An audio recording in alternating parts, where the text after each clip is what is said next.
आपको आज हमारा ये सब्जेक्ट है फिजिक्स में हम न्यूमेरिकल बताएंगे।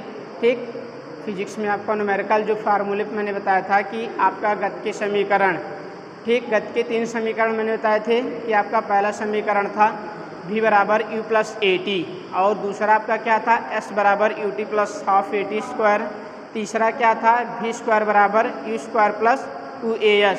ठीक, उसके बेस पे आज हम न्यूमेरिकल पढ़ेंगे कि हमारा न्यूमेरिकल क्या होता है। जो कुछ क्वेश्चन आपके दिए होते हैं तो सबसे पहले हम न्यूमेरिकल को लगाते समय कई बातों का ध्यान देना होता है कि न्यूमेरिकल किस फार्मूले का यूज किया जाएगा। नहीं तो फार्मूला के अकॉर्डिंग अगर पहले क्वेश्चन खूब मेथड से पढ़ लेते सही तरीके से, तब हमें पता चलता है कि फार्मूले में क्या दिया गया है, क्वेश्चन में क्या नहीं दिया गया, तो फार्मूला कौन सा यूज किया जाएगा। ठीक, तो फार्मूले को सबसे पहले हम लिख लेंगे। आपको यहाँ बता दे रहे हैं कि फार्मूला हमारा पहला है v बराबर u प्लस ए टी, दूसरा क्या है s बराबर u T plus half A T square, तीसरा क्या है v स्क्वायर बराबर u स्क्वायर प्लस 2as। आपको इसमें हमने सब बता दिया था कि गति के इक्वेशन में अर्थात मोशन ऑफ इक्वेशन में जो ये वैल्यू यूज किए गए हैं वो क्या क्या होते हैं। v को मैंने बताया था कि v आपका अंतिम वेग होता है किसी वस्तु का, u आपका क्या होता है प्रारंभिक वेग होता है, a आपका एक्सीलरेशन होता है, t क्या होता है समय होता है अर्थात समय अंतराल होता है, ठीक, टाइमली होता है, और s क्या है वस्तु द्वारा चली गई दूरी, s क्या है वस्तु द्वारा चली गई दूरी। इस तरीके से हम ये पता करते हैं कि हमें वस्तु द्वारा चली गई दूरी निकालना है कि अंतिम वेग निकालना है कि त्वरण निकालना है, वो क्वेश्चन हम पढ़ेंगे तब पता चलेगा। जैसा मैंने क्वेश्चन यहाँ राइट किया है, पहला क्वेश्चन आपका दिया गया है कि किसी वस्तु का प्रारंभिक वेग, किसी वस्तु का प्रारंभिक वेग 10 मीटर पर सेकेंड, प्रारंभिक वेग क्या है 10 मीटर पर सेकेंड, तथा उसमें उत्पन्न त्वरण 5 मीटर पर सेकेंड स्क्वायर हो, तो उसमें उत्पन्न त्वरण 5 मीटर पर सेकेंड स्क्वायर हो तो 3 सेकेंड बाद अंतिम वेग की गणना कीजिए। 3 सेकेंड बाद अंतिम वेग की गणना कीजिए। तो मैंने क्वेश्चन पढ़ लिया। अब यहाँ जो जो वैल्यू दी गई है उसको राइट करेंगे। कह रहा है कि किसी वस्तु का प्रारंभिक वेग u बराबर क्या है हमारा 10 मीटर पर सेकेंड, कितना है 10 मीटर पर सेकेंड, तो u इक्वल टू हो जाएगा 10 मीटर प्रति सेकेंड, मैंने राइट किया। अब आपका तथा उसमें उत्पन्न त्वरण एक्सीलरेशन कितना उत्पन्न हो रहा है 5 मीटर पर सेकेंड स्क्वायर, तो इक्वल टू आपका हो जाएगा 5 मीटर प्रति सेकेंड स्क्वायर, ये आपका एक्सीलरेशन हो गया। टाइम 3 सेकेंड बाद अंतिम वेग की गणना कीजिए, अर्थात t इक्वल टू कितना है 3 सेकेंड, t इक्वल टू कितना है 3 सेकेंड। तो अब यहाँ फार्मूला देखिए, 3 फार्मूले आपके लिखे गए हैं। अब इसमें आपका फार्मूला कौन सा यूज किया जाएगा, अंतिम वेग ज्ञात कीजिए। आपका क्वेश्चन यहाँ u दिया गया है, a दिया गया है, t दिया गया है, ये पहला फार्मूला हमारा यूज किया जाएगा अर्थात v बराबर u प्लस ए टी, और क्वेश्चन में भी आपका कह रहा है कि अंतिम वेग की गणना करो। ठीक, तो यहाँ लिख सकते हैं गति के प्रथम समीकरण से, गति के प्रथम समीकरण से। ठीक, तो गति के प्रथम समीकरण हमारा ये लिख दिया गया है v बराबर u प्लस ए टी। अब सबकी वैल्यू हमें फाइंड हो चुकी है अर्थात प्राप्त हो चुकी है।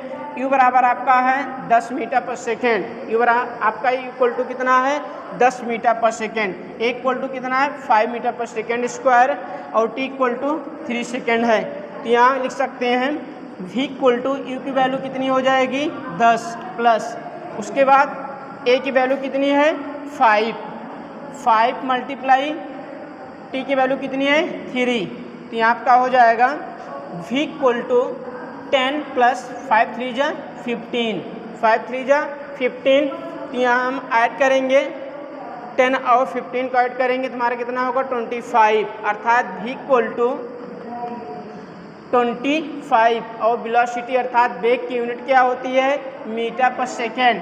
तो अर्थात अंतिम वेग क्या हो जाएगा, 25 मीटर पर सेकेंड। पहले क्वेश्चन का हमारा कितना आंसर होगा, अंतिम वेग 25 मीटर पर सेकेंड हो जाएगा। ठीक, अब नेक्स्ट क्वेश्चन हम देखेंगे। नेक्स्ट क्वेश्चन हमारा यहाँ दिया गया है, कह रहा है किसी पिंड का, क्वेश्चन क्या हमारा, किसी पिंड का प्रारंभिक वेग 20 मीटर पर सेकेंड, प्रारंभिक वेग क्या है 20 मीटर पर सेकेंड, और उसमें उत्पन्न त्वरण 4 मीटर पर सेकेंड स्क्वायर है। उसमें उत्पन्न त्वरण क्या है, 4 मीटर पर सेकेंड स्क्वायर हो। तो 2 सेकेंड में पिंड द्वारा चली गई दूरी की गणना कीजिए। कह रहा है कि 2 सेकेंड में पिंड द्वारा चली गई दूरी की गणना कीजिए। मैंने बताया कि न्यूमेरिकल को लगाते पहले हम क्वेश्चन को पढ़ लेते हैं, पढ़ने के बाद क्या क्या वैल्यू दी गई है टेप्ट में उसको हम राइट करेंगे। ठीक, हमारा प्रारंभिक वेग क्या है पिंड का 20 मीटर पर सेकेंड। ठीक, यहाँ हम सेकेंड क्वेश्चन को सॉल्व करेंगे। ठीक, तो u बराबर आपका दिया गया है 20 मीटर प्रति सेकेंड हो जाएगा आपका। ठीक, और उसमें उत्पन्न त्वरण अर्थात एक्सीलरेशन आपका जो उत्पन्न किया जा रहा है इक्वल टू कितना है, 4 metre per second square. Acceleration क्या है, 4 मीटर पर सेकेंड स्क्वायर। तो इक्वल टू आपका है 4 मीटर प्रति second square.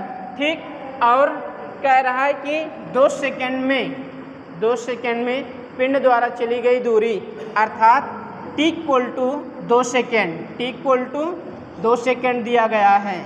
t equal to कितना दिया गया है, 2 सेकेंड। अब कह रहा है कि चली गई दूरी अर्थात यहाँ मैंने बताया था कि क्वेश्चन में आपका फार्मूले में बताया गया था कि यस क्या है, वस्तु द्वारा चली गई दूरी, अर्थात हमें एस की वैल्यू निकालना है। अब देखेंगे कि कौन कौन सी वैल्यू दी गई है, कौन सा फार्मूला हमारा यूज किया जाएगा। देखिए आपका यहाँ दिया गया है u बराबर 20 मीटर पर सेकेंड अर्थात प्रारंभिक वेग, और इक्वल टू आपका 4 metre per second square, t equal to 2 second दिया गया है। ठीक, तो यहाँ हमारा सेकेंड फार्मूला यूज किया जाएगा। गति के द्वितीय समीकरण का हम से निगमन करेंगे उसका सलूशन। ठीक, तो गति का हमारा कौन सा फार्मूला लगेगा, द्वितीय समीकरण लगेंगे। गति का द्वितीय समीकरण लगेगा आपका, यहाँ लिख सकते हैं गति के द्वितीय समीकरण से, गति के द्वितीय समीकरण से। ठीक, गति का द्वितीय समीकरण s बराबर ut plus half at square. s बराबर क्या होता है, s बराबर ut plus half at square. ठीक, तो यहाँ आपका u बराबर कितना दिया गया है, 20 मीटर पर सेकेंड अर्थात प्रारंभिक वेग कितना दिया गया है, 20 मीटर पर सेकेंड दिया गया है। तो s इक्वल टू यू की जगह पे हम लिख सकते हैं 20 मल्टीपल t की वैल्यू कितनी है, 2 सेकेंड आपकी दी गई है।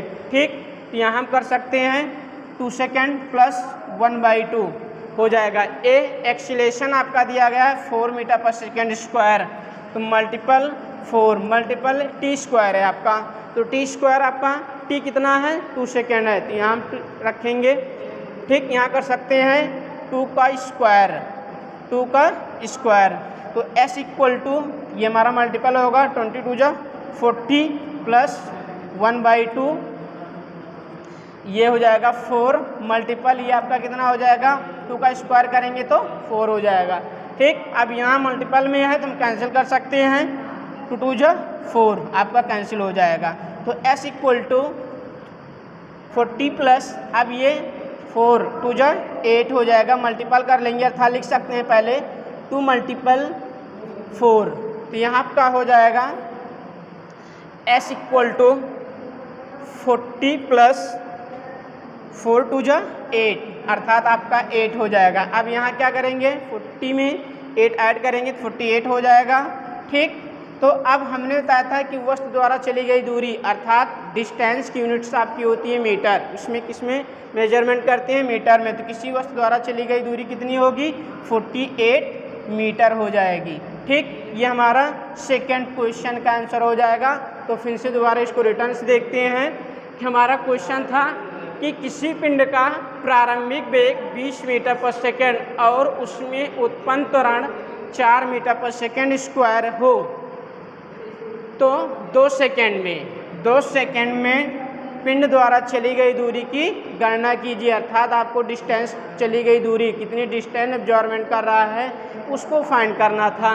ठीक, तो यहाँ मैंने सबसे पहले हर वैल्यू को नोट कर लिया था कि इक्वल टू अर्थात प्रारंभिक वेग आपका दिया गया है 20 metre per second, equal to आपका 4 मीटर पर सेकेंड स्क्वायर दिया गया है, टी इक्वल टू आपका 2 सेकेंड दिया गया है। तो हमारा गति के द्वितीय समीकरण से ये सॉल्व होगा। तो गति के द्वितीय समीकरण आपका था S equal to U T plus half A T square. सबकी वैल्यू यहाँ दी गई है, मैंने सबकी वैल्यू को पुट किया। u बराबर 20 और टी इक्वल टू 1/2, 4 मल्टीप्लाई 2 का स्क्वायर किए, फिर मल्टीप्लाई किए 40 हो गया प्लस 1/2। अब यहाँ 2 का स्क्वायर किए 4, तो ये हमारा 2 से 4 कैंसिल हो जाएगा क्योंकि ये इनटू में है। 2 2 जा 4, 4 2 जा 8, यहाँ मैंने मल्टीपल करके यहाँ s इक्वल टू 40 प्लस 8 कर लिए। अब इसको ऐड करेंगे तो s इक्वल टू क्या हो जाएगा 48। चलिए अगले क्वेश्चन को हम नेक्स्ट वीडियो में आपको बताएंगे। ठीक, इसी तरीके से अगला क्वेश्चन आपका लगेगा। ठीक, ये देखते रहिए, क्वेश्चन हमारा होगा। ठीक, नेक्स्ट वीडियो में आपको बताया जाएगा। धन्यवाद।